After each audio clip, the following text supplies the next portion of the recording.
जय माता दी। नमस्कार दोस्तों, स्वागत है आप सभी का हमारे YouTube चैनल लक्ष्मी शर्मा की कहानियां पर। ओम नमो भगवते वासुदेवाय। प्यारे भक्तगणों, आज है माघ महीने की अमावस्या तिथि।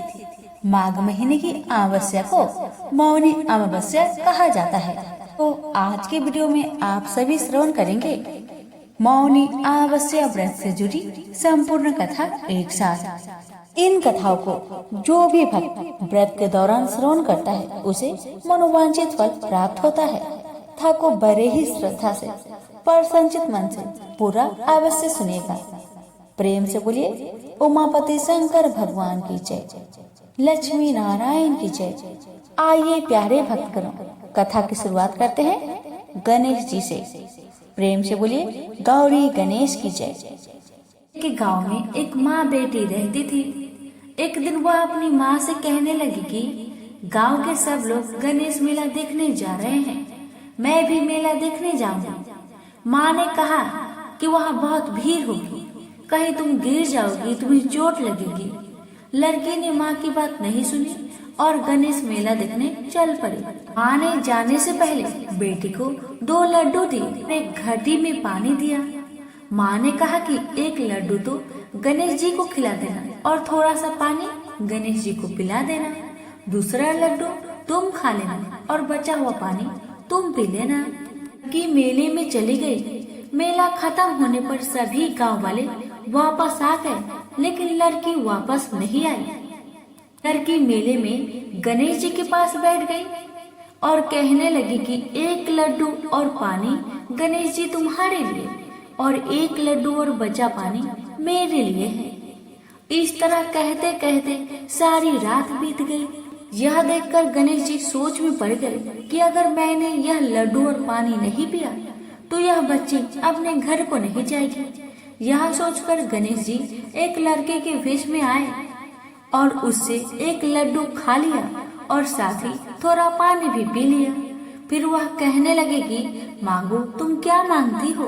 लड़की मन में सोचने लगी कि क्या मांगो, अन्न मांगो या धन मांगो या अपने लिए अच्छा वर मांगो या खेत मांगो या महल मांगो। वह मन में सोची रही थी। गणेश जी ने उसके मन की बात को जानकर उनसे कहने लगे, लड़की, तुमने जो अभी मन में सोचा वो सब कुछ तुम्हें मिलेगा, तुम अपने घर को जाओ। लड़की घर पहुंची तो माँ ने पूछा कि इतनी देर कैसे हो गई। बेटी ने कहा कि आपने जैसा कहा था मैंने वैसा ही किया और देखते ही देखते जो भी लड़की ने सोचा था वह सब कुछ हो गया। प्रेम से बोलिए गणेश भगवान की जय। पुराणों के अनुसार कांचीपुर में एक ब्राह्मण रहता था। उसका नाम देव स्वामी तथा उसकी पत्नी का नाम धनवती था। उनके 7 पुत्र तथा एक पुत्री थी। पुत्री का नाम गुणवती था। ब्राह्मण ने 7 पुत्रों को विवाह करके बेटे के लिए वर खोजने अपने सबसे बड़े पुत्र को भेजा। उसी दौरान किसी पंडित ने पुत्री की जन्म कुंडली देखी और बताया कि सप्तपदी होते होते यह कन्या विधवा हो जाएगी। तब उस ब्राह्मण ने पंडित से पूछा, पुत्री की वैधव दोष का निवारण कैसे होगा। पंडित ने कहा, सोमा का पूजन करने से वैधव दोष दूर होगा। फिर सोमा का परिचय देते हुए उसने बताया, वह एक धोबिन है, उसका निवास स्थान सिंघल द्वीप में है। उसे जैसे तैसे प्रसन्न करो और गुणवती के विवाह से पूर्व उसे यहाँ बुला लो। तब देव स्वामी का सबसे छोटा लड़का बहन को अपने साथ लेकर सिंघल द्वीप जाने के लिए सागर तट पर चला गया। सागर पार करने की चिंता में दोनों एक वृक्ष की छाया में बैठ गए। उस पेड़ पर एक घोंसले में गिद्ध का परिवार रहता था।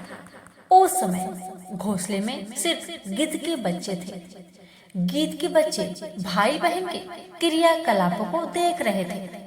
सायंकाल के समय उन गिद्ध के बच्चों की माँ आई तो उन्होंने भोजन नहीं किया। वह अपनी माँ से बोले, नीचे तो प्राणी सुबह से भूखे प्यासे बैठे हैं, जब तक वे कुछ नहीं खा ले तब तक हम भी कुछ नहीं खाएंगे। तब दया और ममता के वशीभूत गिद्ध माता उनके पास आई और बोली, मैंने आपकी इच्छाओं को जान लिया है। इस वन में जो भी फलमूल कंदमूल मिलेगा मैं ले आती हूँ, आप भोजन कर लीजिए। मैं प्रातःकाल आपको सागर पार कराकर सिंघल द्वीप के सीमा के पास पहुँचा दूंगी। और वे दोनों भाई बहन माता की सहायता से सोमा के यहाँ जा पहुँचे। वे नित्य प्रातः उठकर सोमा का घर झाड़कर लीप दिया करते थे। एक दिन सोमा ने अपनी बहुओं से पूछा, हमारे घर कौन बुहारता है, कौन लिपता पोतता है? सबने कहा, हमारे सिवाय कौन करेगा, कौन बाहर से इस काम को करने आएगा माँ जी। किंतु सोमा को उनकी बातों पर विश्वास नहीं हुआ। एक दिन उसने रहस्य जानना चाहा। वह सारी रात जागी और सब कुछ प्रत्यक्ष देखकर जान गई। सोमा का उन भाई बहन से वार्तालाप हुआ। भाई ने सोमा को बहन संबंधी सारी बातें बता दी। सोमा ने उनकी श्रम साधना तथा सेवा से प्रसन्न होकर उचित समय आने पर उनके घर पहुंचने का वचन देकर कन्या के बेधव दोष निवारण का आश्वासन दे दिया। मगर भाई ने उसे अपने साथ चलने का आग्रह किया। आग्रह करने पर सोमा उनके साथ चल दी। चलते चलते सोमा ने बहुओं से कहा, मेरे घर में न रहने पर यदि किसी का देहांत हो जाए तो उसके शरीर को नष्ट मत करना, मेरा इंतजार करना। और फिर सोमा बहन भाई के साथ कांचीपुर पहुंच गई। दूसरे दिन गुणवती के विवाह का कार्यक्रम तय हो गया था। सप्तपदी होते ही उसका पति मर गया। सोमा ने तुरंत संचित पुण्यों का फल गुणवती को प्रदान कर दिया। तुरंत ही उसका पति जीवित हो उठा। सोमा उन्हें आशीर्वाद देकर अपने घर चली गई। उधर गुणवती को पुण्य फल देने से सोमा के पुत्र जामाता तथा पति की मृत्यु हो गई। सोमा ने पुण्य फल संचित करने के लिए मार्ग में पीपल वृक्ष की छाया में विष्णु जी का पूजन करके 108 बार परिक्रमा की। इसके पूर्ण होने पर उसके परिवार के मृतक जन जीवित हो उठे। हे लक्ष्मी नारायण, जैसे आपने उस कन्या के बेधव योग को मिटाया, वैसे ही आपकी कथा कहने वाले, सुनने वाले, हुक्कार भरने वाले सभी पर अपनी कृपा सदा बनाए रखना। प्रेम से बोलिए अमावस्या के देवी देवता की जय, लक्ष्मी नारायण की जय। एक ब्राह्मण और ब्राह्मणी रहते थे। वे दोनों भगवान के भक्त थे। घर में सब कुछ था, पर उनके कोई संतान नहीं होने से वे अति दुखी रहते थे। एक दिन अपनी पत्नी से वन में तपस्या करने जाने के लिए कहा और भगवान पर भरोसा करके वन में चला गया। ब्राह्मण जंगल में जाकर तप करने लगा। बहुत वर्ष बीत गए। उसको वैराग्य हुआ कि अब अपना जीवन समाप्त कर दूंगा। इस प्रकार के सोचकर वह पेड़ की डाली पर फांसी का फंदा लगाकर मरने को तैयार हो गया।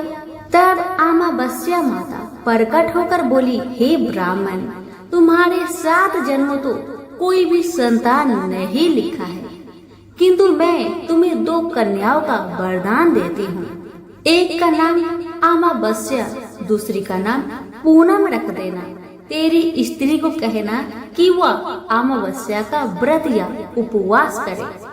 अमावस्या के दिन 1 कटोरी चावल भरकर उस पर दक्षिणा रखकर किसी मंदिर में रखना। ऐसा 1 साल तक करना।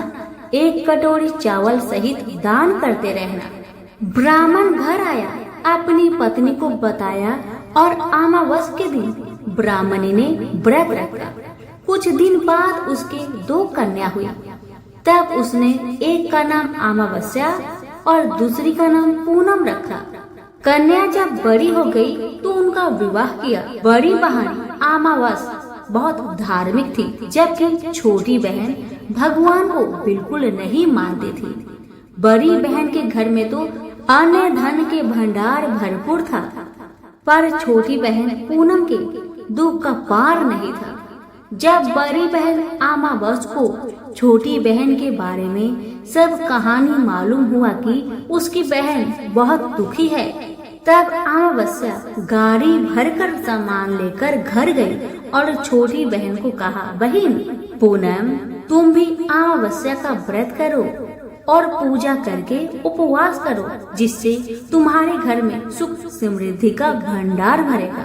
1 साल तक कटोरा भरकर सब दक्षिणा दान करना। पूनम ने अपनी बहन के कही अनुसार वैसा ही किया।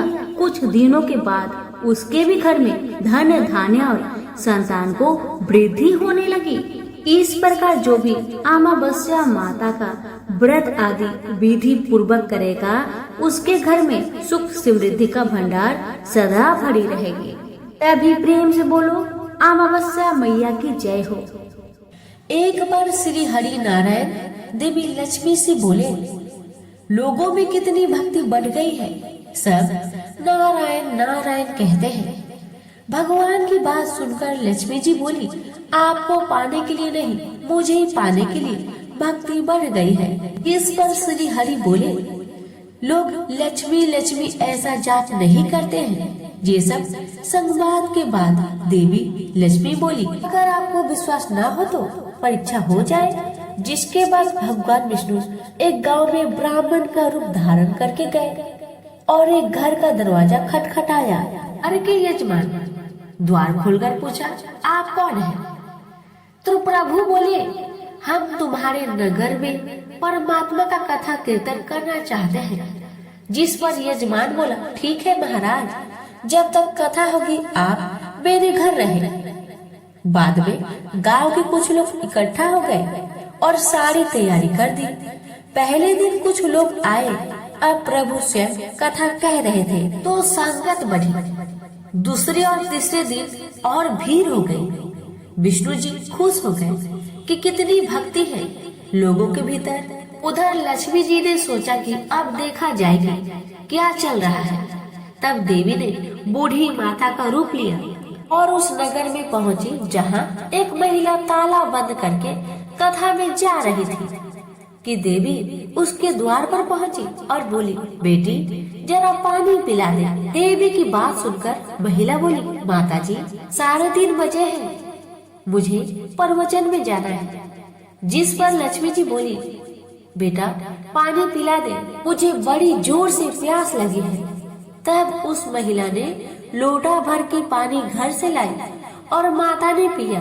तब लोटा वापस लौटाया तो वह लोटा सोने का हो गया। यह देखकर महिला सोच में पड़ गई कि मैंने लोटा तो दिया था पीतल का, ये सोने का हो गई। ये जरूर चमत्कारी माता है। तब उस महिला ने हाथ जोड़कर कहा, माता जी आपको भूख भी लगी होगी, खाना भी खा लीजिए। महिला ने लालच की इच्छा से सोचा कि जब इसने पानी पिया तो लोटा सोने का हो गया, जरूर खाना खाएगी तो थाली भी सोने की हो जाएगी। माता उसकी मनसा को समझ गई और कहने लगी, तुम जाओ बेटी, तुम्हारा प्रवचन का समय निकला जा रहा है। जिसके बाद वह महिला प्रवचन में आई, लेकिन अपने आसपास की सभी महिलाओं को सारी बात बताई। अब महिलाएं यह सुनकर चलते सत्संग के बीच से उठकर चली गई। वही अगले दिन इस कथा में लोगों की संख्या कम हो गई तो भगवान हरि ने पूछा कि लोगों की संख्या कम कैसे हो गई। तब किसी ने कहा कि नगर में एक चमत्कारी माता आई है, जिसके घर से दूध पीती है तो गिलास सोने का हो जाता है, थाली में रोटी सब्जी खाती है तो थाली सोने की हो जाती है। उनके चलते लोग प्रवचन में नहीं आते। जिसके बाद विष्णु जी समझ गए कि देवी लक्ष्मी का आगमन हो चुका है। इतनी बात सुनते ही देखा कि जो यजमान सेठ जी थे वो भी उठ खड़े हो गए, चुपके से निकल लिए और माता लक्ष्मी के पास पहुंचकर बोले, माता मैं तो भगवान की कथा आयोजन कर रहा था और आपने मेरे घर को ही छोड़ दिया। देवी बोली, तुम्हारे घर तो मैं सबसे पहले आने वाली थी, लेकिन तुमने अपने घर में जिस कथाकार को ठहराया है वो चला जाए तभी मैं आऊँ। सेठ जी बोले, बस इतनी सी बात, उन्हें अभी धर्मशाला में कमरा दिलवा देता हूँ। अब जैसे ही भगवान कथा करके घर आए तो सेठ जी बोले, महाराज आप अपना बिस्तर बांधो और जाओ, आपके रहने की व्यवस्था आपसे धर्मशाला में कर दिया गया है। जिस पर महाराज बोले, अभी तो कथा के 2-3 दिन बचे हैं, यही रहने दो। सेठ बोले, नहीं नहीं, जल्दी जाओ, मैं कुछ नहीं सुनने वाला, मुझे किसी और मेहमान को अपने घर में नहीं ठहराना है। इतने में ही देवी लक्ष्मी आई और कहा कि सेठ जी आप थोड़ा बाहर जाओ, मैं इन्हें विदा करती हूँ। अब लक्ष्मी जी भगवान से बोली, प्रभु अब तो मान गए ना। देवी की बात सुनकर विष्णु जी बोले, हाँ लक्ष्मी, तुम्हारा प्रभाव दिखाई देता है, लेकिन एक बात जहाँ देखी गई, तुम वहाँ जाती हो जहाँ संत धार्मिक अनुष्ठान करते हैं और साफ तरह से कमाई करने वाले लोग रहते हैं। इसका अर्थ है संत जहाँ भी कथा करेंगे आप वहाँ अवश्य आगमन करेंगे। इतना कहकर श्री नारायण ने बैकुंठ के लिए प्रस्थान किया। प्रभु के जाने के बाद अगले दिन सेठ के घर सभी गांव वालों की भीड़ हो गई। सभी चाहते थे कि यह माता सभी के घर में आए, लेकिन विष्णु जी के जाने के बाद देवी लक्ष्मी ने सेठ और बाकी सभी गांव वालों को कहा, अब मैं जा रही हूँ। सभी कहने लगे कि माता ऐसा क्यों, हमसे क्या भूल हुई। माता ने कहा, मैं वही रहती हूँ जहाँ नारायण का वास होता है। आपने नारायण को तो यहाँ से निकाल दिया, तो मैं यहाँ कैसे रह सकती हूँ। और माता भी वहाँ से चली गई। तो प्रेम से बोलिए, लक्ष्मी नारायण की जय। श्री कृष्ण भगवान जी का वचन है कि जो प्राणी इस गर्भ गीता का सद्भावना से विचार मनन करता है, सो पुरुष फिर गर्भवास में नहीं आता। अर्जुन कहने लगे, हे कृष्ण भगवान, यह प्राणी जो गर्भ विषय में आता है, सो किस दोष के कारण आता है। हे प्रभु, जब यह जन्मता है तब इसको जरा आदि रोग लगते हैं, फिर मृत्यु होती है। हे भगवान, वह कौन सा कर्म है जिसके करने से जन्म मरण से रहित होवे। श्री कृष्ण भगवान कहने लगे, हे अर्जुन, यह मनुष्य जो है सो अंधा मूर्ख है और संसार के साथ प्रीति करता है। यह पदार्थ मैंने पाया है और वह मैं पाऊंगा, ऐसी चिंता इस प्राणी के मन से उतरती नहीं। 8 पहर माया को ही मांगता है। इन बातों को करके बार बार जन्मता है और मरता है। वह गर्भ विषय दुख पाता रहता है। अर्जुन कहने लगे, हे कृष्ण भगवान, यह मन हाथी की न्याय है, तृष्णा इसकी शक्ति है। यह मन तो 5 के बस में है, काम, क्रोध, लोभ, मोह और अहंकार। इन 5 में अहंकार बहुत बली है। ये कौन सा यत्न है जिससे मन बस में होए। वैसा ही मन रूपी हाथी को बस में करने के लिए ज्ञान रूपी अंकुश है। अहंकार करने से यह जीव नरक में पड़ता है। अर्जुन कहने लगे, हे भगवान, जो एक तुम्हारे नाम के लिए वन खंड में फिरते हैं, एक वैरागी हुए हैं, एक धर्म करते हैं, इनको कैसे जाने जो वैष्णव है वे कौन है। श्री कृष्ण भगवान कहने लगे, हे अर्जुन, मेरे ही नाम के लिए वनों में फिरते हैं, वह सन्यासी कहते हैं। एक सिर पर जटा बांधते हैं, एक अंग पर भस्म लगाते हैं। उनमें हम नहीं है, क्योंकि इनमें अहंकार है। इससे मेरा दर्शन दुर्लभ है। अर्जुन कहने लगे, हे भगवान, वह कौन सा पाप है जिससे स्त्री की मृत्यु हो जाती है। वह कौन सा पाप है जिससे पुत्र मर जाता है। और नपुंसक कौन से पाप से होते हैं। श्री भगवान कहने लगे, हे अर्जुन, जो किसी से कर्जा लेता है और देता नहीं, इस पाप से औरत मरती है। और जो किसी की अमानत रखी हुई बचा लेता है, उसके पुत्र मर जाते हैं। जो किसी का कार्य किसी के गोचर आए पड़े और वह जबानी कहे कि मैं तेरा कार्य सबसे पहले कर दूंगा, और जब समय आए तक उसका कार्य ना करे, इस पाप से नपुंसक हो जाता है। ये बड़े पाप है। अर्जुन कहने लगे, हे भगवान, कौन पाप से मनुष्य सदैव रोगी रहता है? किस पाप से गधे का जन्म पाता है, स्त्री का जन्म पाता है, तथा टट्टू का जन्म क्यों कर पाता है, और बिल्ली का जन्म किस पाप से होता है? श्री भगवान कहने लगे, हे अर्जुन, जो भी मनुष्य कन्यादान करते हैं और इस दान में मूल्य लेते हैं, वे दोषी है। वे मनुष्य सदा रोगी रहते हैं।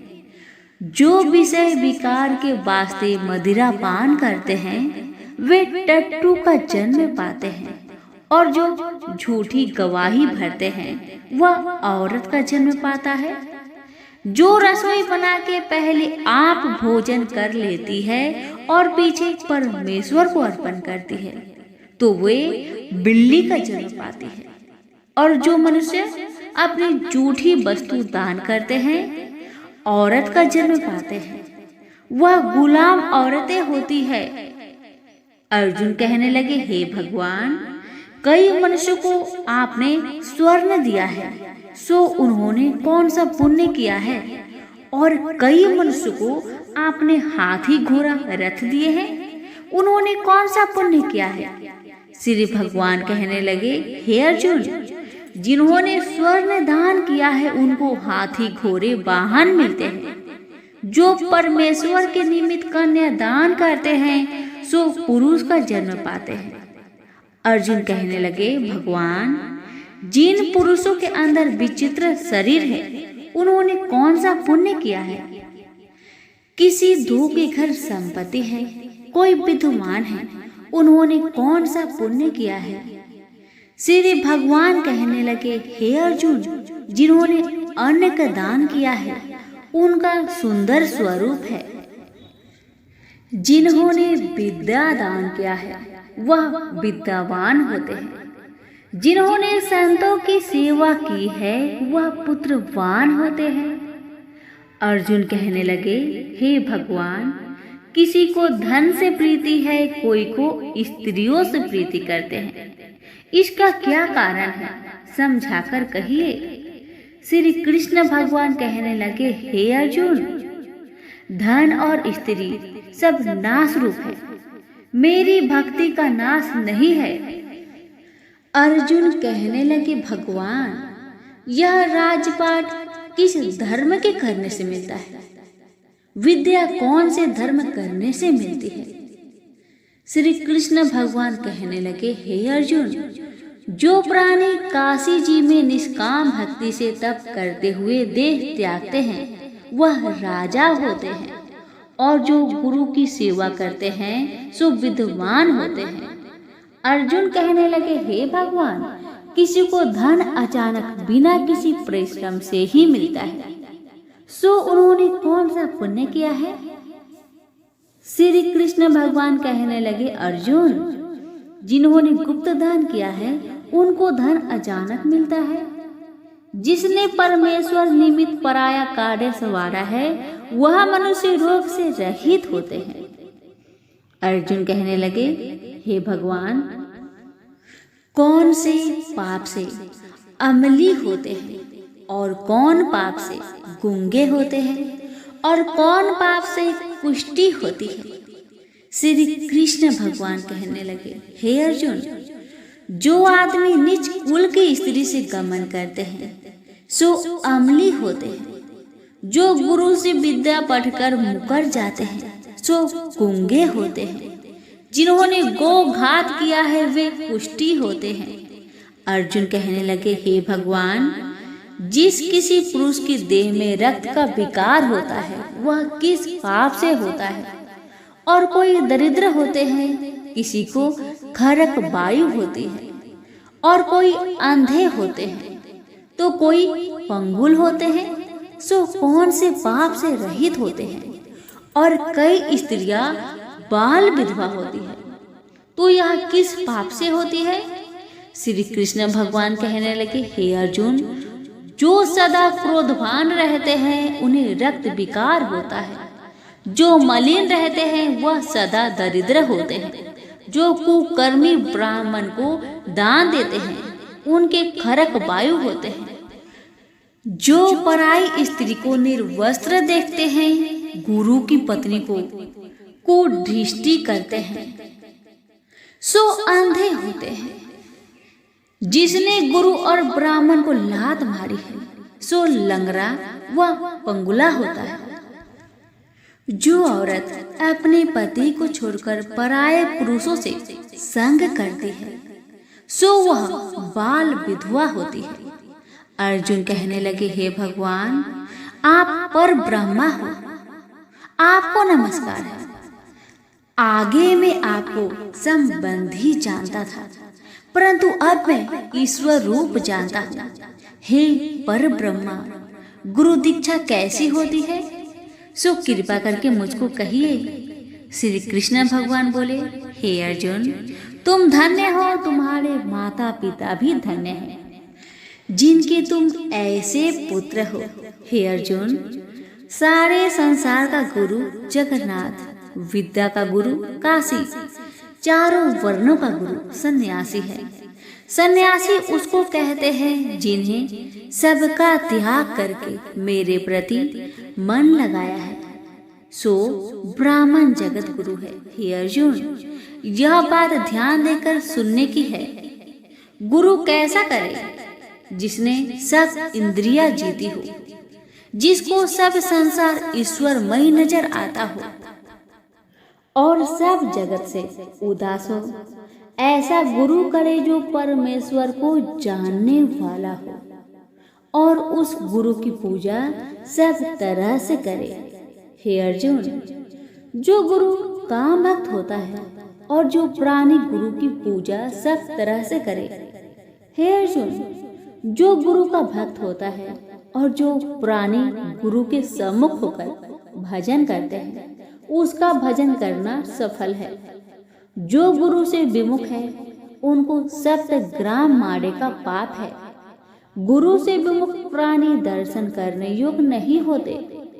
जो गृहस्थी संसार में गुरु के बिना है चांडाल के समान है। जिस तरह मदिरा का भंडार हो उसमें जो गंगा जल है सो अपवित्र है, इसी तरह गुरु से विमुख का भजन सदा अपवित्र होता है।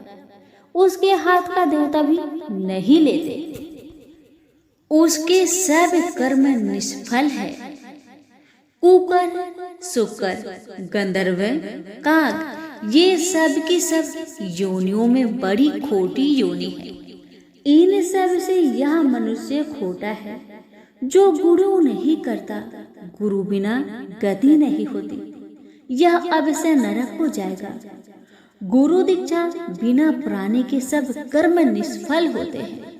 हे अर्जुन, जैसे चारों वर्णों को मेरी भक्ति करना योग्य है, तैसे गुरुधार के गुरु भक्ति करना योग्य है।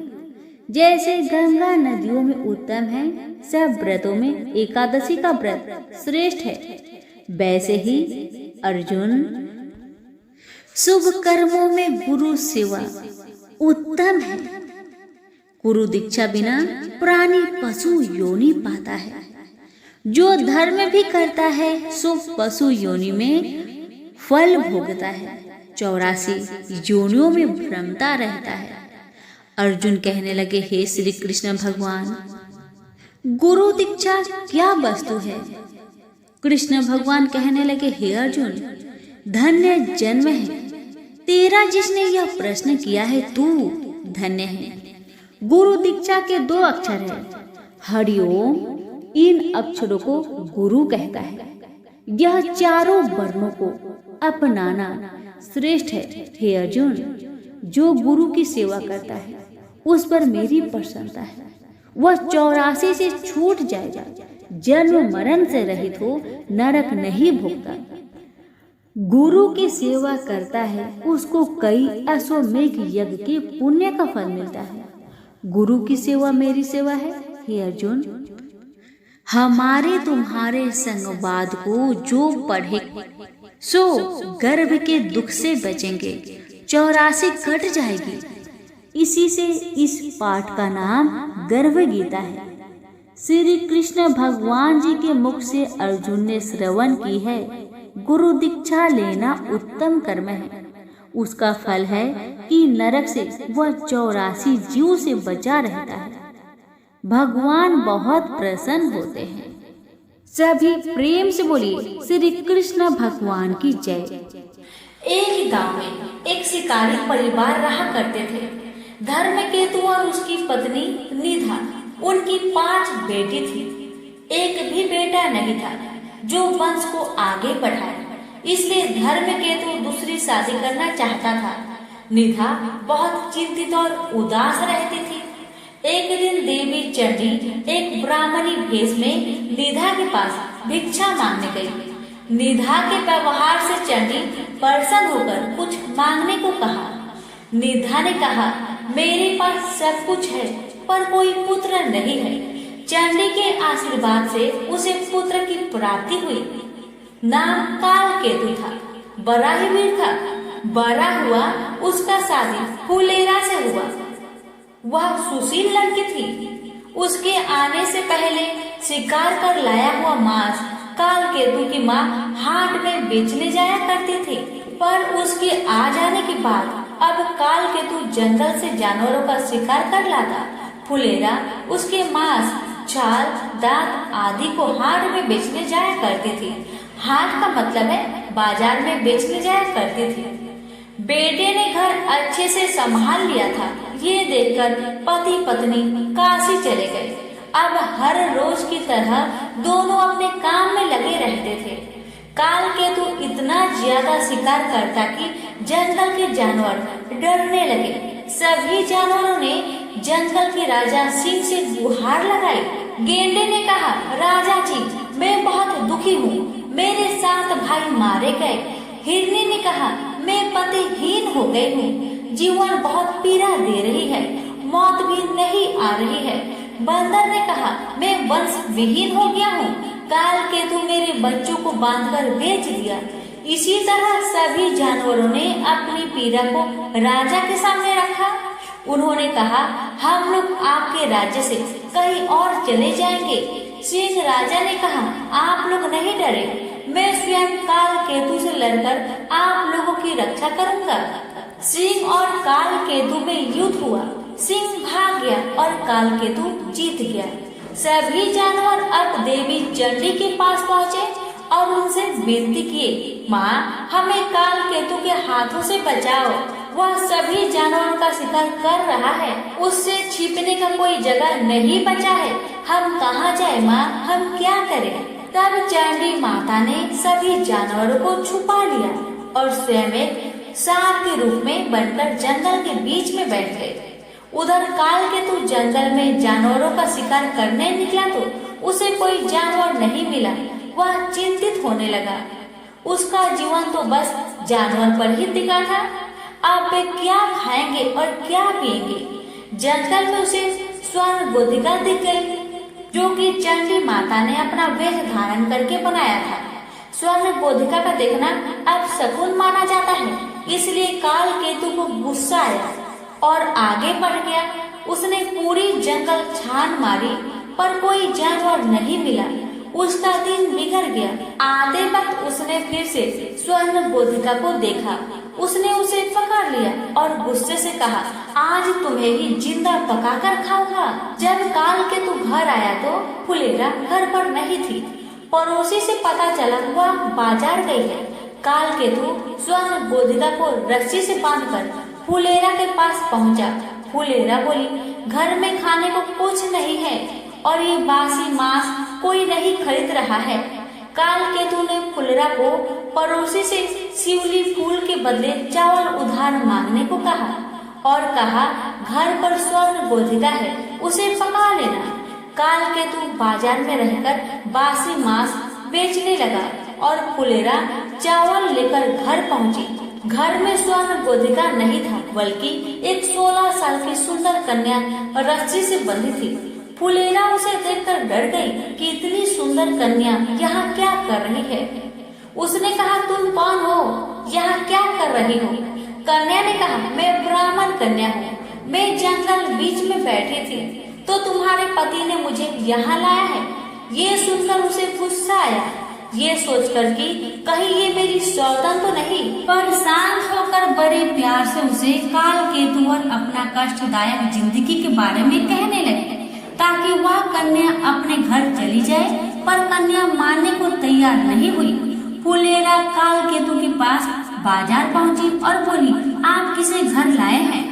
एक सुंदर कन्या घर में है। कालकेतु को विश्वास नहीं हुआ क्योंकि उसने एक स्वर्ण गोधिका रखी थी। वे दोनों तुरंत घर आए। कालकेतु उसे देख हैरान हुआ और उसके बारे में पूछने लगा और बोला, यहाँ से चली जाओ। जब कन्या राजी नहीं हुई तो उसने अपना तीर धनुष निकाल लिया। उसकी बहादुरी देखकर कन्या ने कहा, मैं चांदी हूँ, तुम आज से शिकार करना छोड़ दो, मैं तुम्हें गुजरात का राजा बनाती हूँ। पर कालकेतु को उसका यकीन नहीं हुआ। वह बोला, अगर तुम चंडी देवी हो तो तुम असली रूप में आओ। चंडी ने उसे महिष मर्दनी का रूप दिखाया। तब दोनों उनके चरण पर गिर गए। चंडी बोली, हर मंगलवार मेरी पूजा करो और लोगों में मेरी पूजा का प्रचार कराओ। चंडी उन्हें एक अंगूठी दी जिसका मूल्य 7 करोड़ था। फुलेरा बोली, माँ, गुजरात जंगल से भरा है, उसे काटने और शहर बनाने में ही सारा धन चला जाएगा। चंडी ने 7 सोने से भरा कलश दिया और वे कलश कैलाश पर्वत पर चली गई। कालकेतु अंगूठी को बेचने के लिए शिव मुरारी के पास पहुंचा। वह कालकेतु से हमेशा मांस उधार में लिया करता था, इसलिए उसे लगा कि कालकेतु उधार का पैसा लेने आया है। वह अपनी पत्नी को बाहर भेजा और छिपकर सारी बातें सुनने लगा। कालकेतु के कुछ बोलने से पहले ही उसकी पत्नी बोली, मुरारी घर पर नहीं है, उधार का पैसा कल दे देंगे। कालकेतु बोला, आप पैसा कल दे देना, मैं तो ये अंगूठी तोड़वाने आया था, अब दूसरे दुकानदार के पास जाना पड़ेगा। इतना सुनकर मुरारी दौड़ते हुए आया और अंगूठी देखा और झूठ बोला कि ये अंगूठी पीतल का है। उसने सोचा झूठ बोलकर वह अंगूठी स्वयं हड़प लेगा। कालकेतु ने सोचा कि अंगूठी देवी को ही लौटा देगा। रात में चंडी ने मुरारी को सपने में अंगूठी का उचित मूल्य देने को कहा। उसने दूसरे दिन कालकेतु को 7 कोटि रुपए दिए। कालकेतु गुजरात के जंगल को कटवाने के लिए मजदूर लगवाया। जंगल में बाघ के डर से मजदूर जंगल के अंदर जाने को तैयार नहीं हो रहे थे। तब कालकेतु स्वयं जंगल जाकर बाघ से लड़ा और उसे मार डाला। जंगल काटकर गुजरात शहर बसाया गया, पर गुजरात राज्य में कोई प्रजा न थी। कालकेतु ने चंडी से प्रार्थना की। तब उन्होंने इंद्रदेव तथा समुद्र की मदद से कलिंग राज्य में भारी बरसात करवाई। नदी में बाढ़ आ गई। लोग कलिंग से गुजरात भागकर आने लगे। इस तरह ब्राह्मण, काष्ट, मुस्लिम आदि अनेक जाति के लोग गुजरात में आकर रहने लगे। कालकेतु राज्य को सही तरीके से चलाने के लिए अच्छी नीतियां बनाई। राज्य में एक व्यक्ति भारूदत्त भी रहता था। उसने मीठी बातें कहकर कालकेतु के दरबार में ऊंची पद हासिल कर ली थी। उसने सभी को तंग कर रखा था। वह सभी के सामान ले जाता पर पैसा नहीं देता था। उसके अत्याचार से सभी लोगों ने कालकेतु से उसकी शिकायत की। कालकेतु ने उसे सजा दिया। भारूदत्त को यह सहन नहीं हुआ और वह कलिंग राजा के पास कालकेतु की शिकायत करने गया। भारूदत्त कलिंग राज के दरबार में पहुंचकर राजा से कहने लगा कि आपके रहते कोई और दूसरा राजा शासन कैसे कर सकता है? कलिंग राज ने उससे पूछा, कौन है? यदि तुम सच कह रहे हो तो दिखाओ हमें। भारुदत्त ने कलिंग राज के दूत को ये सब दिखाया। कलिंग राज ने काल केतु पर आक्रमण किया। दोनों के बीच भीषण युद्ध हुआ, पर काल केतु हार गया। उसे काल कोठरी में डाल दिया गया। रात को चंडी देवी ने कलिंग राज को सपने में दर्शन दी और बताई कि काल केतु को मैंने गुजरात का राजा बनाया है, उसे आजाद कर दो। उसी समय कलिंग राजा दौड़ते हुए आए और काल केतु को आजाद करवाए और उसे गुजरात का राजा बना दिया। भारुदत्त को सजा मिली। काल केतु खुशी खुशी अपना जीवन राज्य चलाने लगा। प्रेम से बोलिए चंडी मैया की जय। कथा अगर आपको अच्छी लगी हो तो कृपया करके वीडियो को लाइक करके और आगे सभी के पास शेयर अवश्य करें। तो प्रेम से बोलिए पांचों देवी माता की जय। माता रानी की कृपा आप पर, आपके परिवार पर, हम सब पर सदा बनी रहे। एक लपसी था, एक तपसी था। तपसी हमेशा भगवान की तपस्या में लीन रहता था। लपसी रोजाना 1.25 सेर की लपसी बनाकर भगवान का भोग लगाकर जीम लेता था। एक दिन दोनों लड़ने लगे। तपसी बोला, मैं रोज भगवान की तपस्या करता हूँ, इसलिए मैं बड़ा हूँ।